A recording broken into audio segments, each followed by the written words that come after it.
selamat malam. Sahabat GPIB yang diberkati Tuhan, kita akan membaca dan merenungkan firman Tuhan di malam hari ini bersama saya, Pendeta Yosifina Sandria Epifani Tamara. Saya Ketua Majelis Jemaat GPIB Siloam Krayan. Kita akan masuk dalam perenungan firman Tuhan, namun sebelumnya mari kita bersehati di dalam doa. Kita berdoa. Kami mengucap syukur kepadamu ya Tuhan, karena seharian ini kami sudah beraktivitas dan malam menjadi bagian yang istimewa ketika kami mempersiapkan diri untuk membaca dan merenungkan firman Tuhan. Kami telah sedia untuk mendengarkan firman-Mu. Di dalam nama Yesus kami berdoa. Amin. Kita akan membaca dan merenungkan firman Tuhan dari Yudas pasalnya yang pertama, ayatnya yang ke-12 hingga ayatnya yang ke-13. Mereka inilah noda dalam perjamuan kasih-Mu, tempat mereka tidak malu-malu melahap dan hanya mementingkan dirinya sendiri. Mereka bagaikan awan yang tidak berair, yang berlalu ditiup angin. Mereka bagaikan pohon-pohon yang dalam musim gugur tidak menghasilkan buah, pohon-pohon yang tercabut dengan akar-akarnya dan mati sama sekali. Mereka bagaikan ombak laut yang ganas, yang membuihkan keajaiban mereka sendiri. Mereka bagaikan bintang-bintang yang mengembara, yang baginya telah tersedia tempat dalam kegelapan yang paling kelam untuk selama-lamanya. Demikianlah firman Tuhan untuk setiap kita yang merenungkan firman Tuhan ini.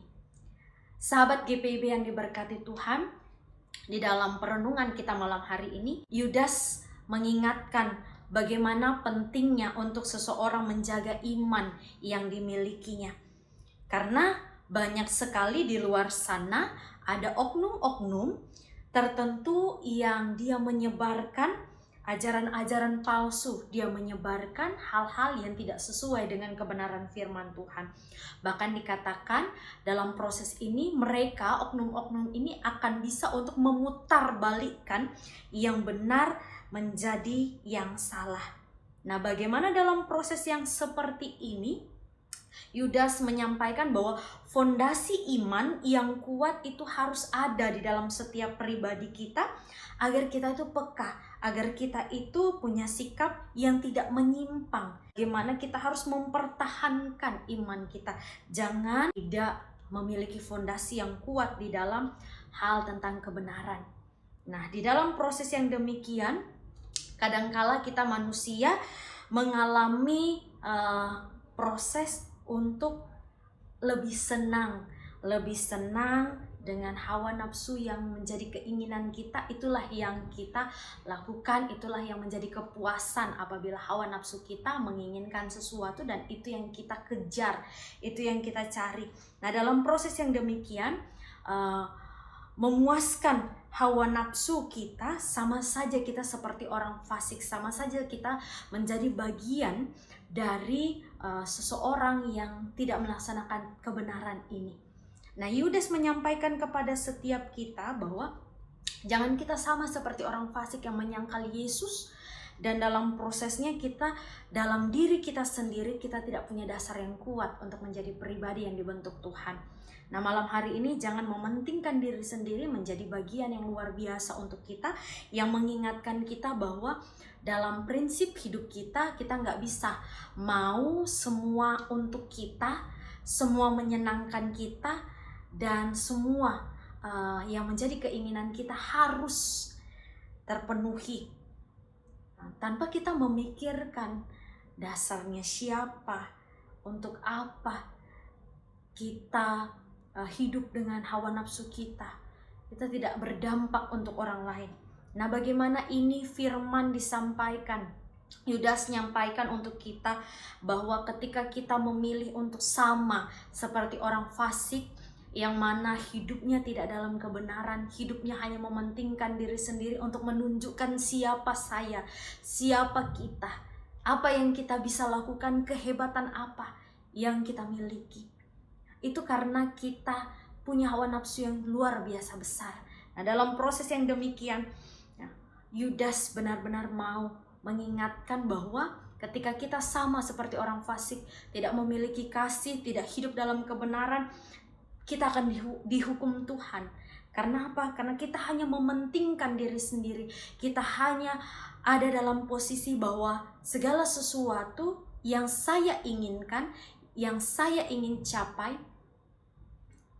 ia akan menyenangkan hati dan pikiran saya, akan menyenangkan untuk saya. Tapi bagaimana ketika kita diminta untuk jangan hidup dalam kefasikan, jangan hidup dalam kesesatan, tapi hiduplah dalam kebenaran. Salah satu kebenaran itu adalah bagaimana kita mengkontrol diri kita.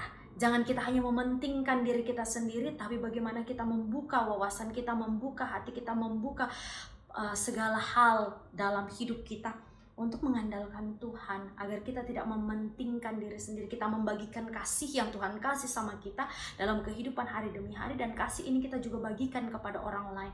Bagaimana kita belajar untuk melihat kesusahan orang lain, tapi bukan hanya sekedar simpati, tapi benar-benar ikut juga berempati. Bukan hanya sekedar kata-kata, tapi tunjukkan bahwa kita ada untuk orang-orang yang menjadi bagian rencana Tuhan dalam kehidupan kita. Nah, ketika kita hanya memilih untuk menyenangkan hidup kita atau mementingkan diri kita sendiri, maka hukum Tuhan akan ada untuk kita. Kita akan mengalami kekacauan, kita tidak akan mengalami kedamaian, kita tidak akan mengalami kenyamanan yang luar biasa bersama dengan Tuhan. Kita akan mengalami kekacauan yang terjadi karena apa? Ego kita, kepentingan kita sendiri. Kita tidak mau tahu tentang orang lain, kita tidak mau peduli tentang orang lain. Tapi firman mau sampaikan untuk setiap kita, ketika kita menjadi seorang ayah, belajarlah untuk rendah hati, belajarlah untuk mengasihi istri dan anak-anak kita.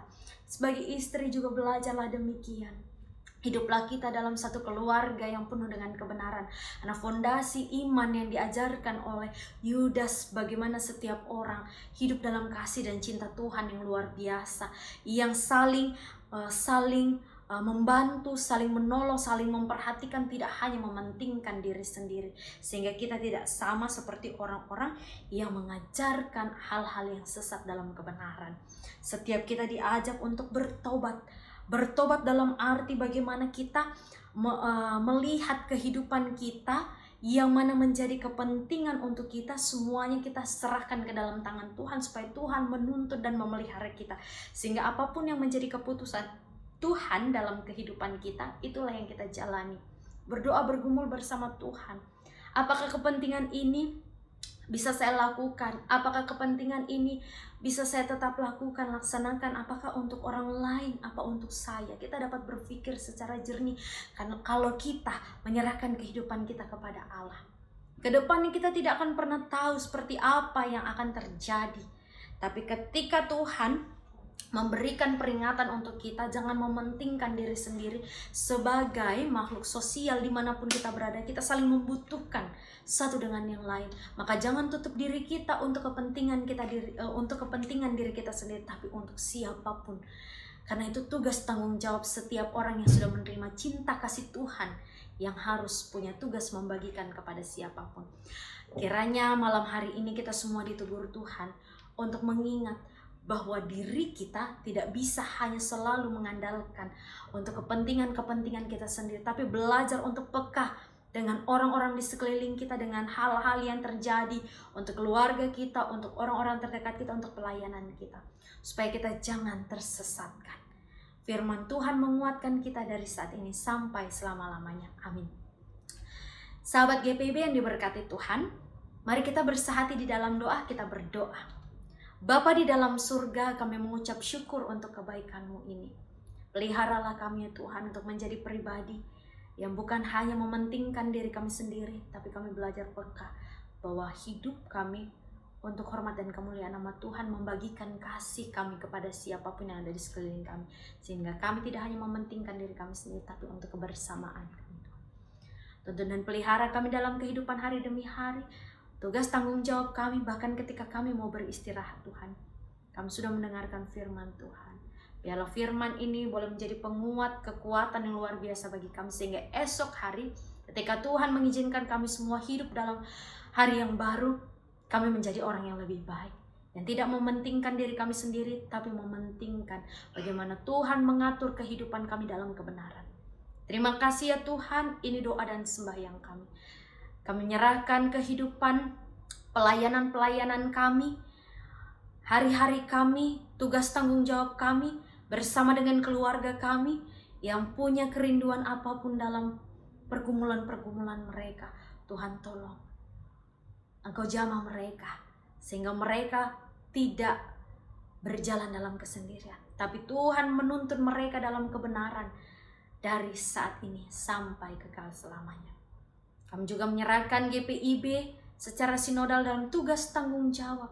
Ketika Tuhan sudah menetapkan banyak pribadi untuk ambil bagian dalam proses penata layanan ini, biarlah mereka boleh berjalan dengan cinta kasih Tuhan, dan setiap kami boleh merasakan bahwa keberadaan setiap pribadi yang Tuhan hadirkan, baik sebagai fungsionaris majelis sinode, ketika menjadi bagian di tengah jemaat, pendeta, penatua, diaken, vikaris, mahasiswa praktek, semuanya Tuhan berkati.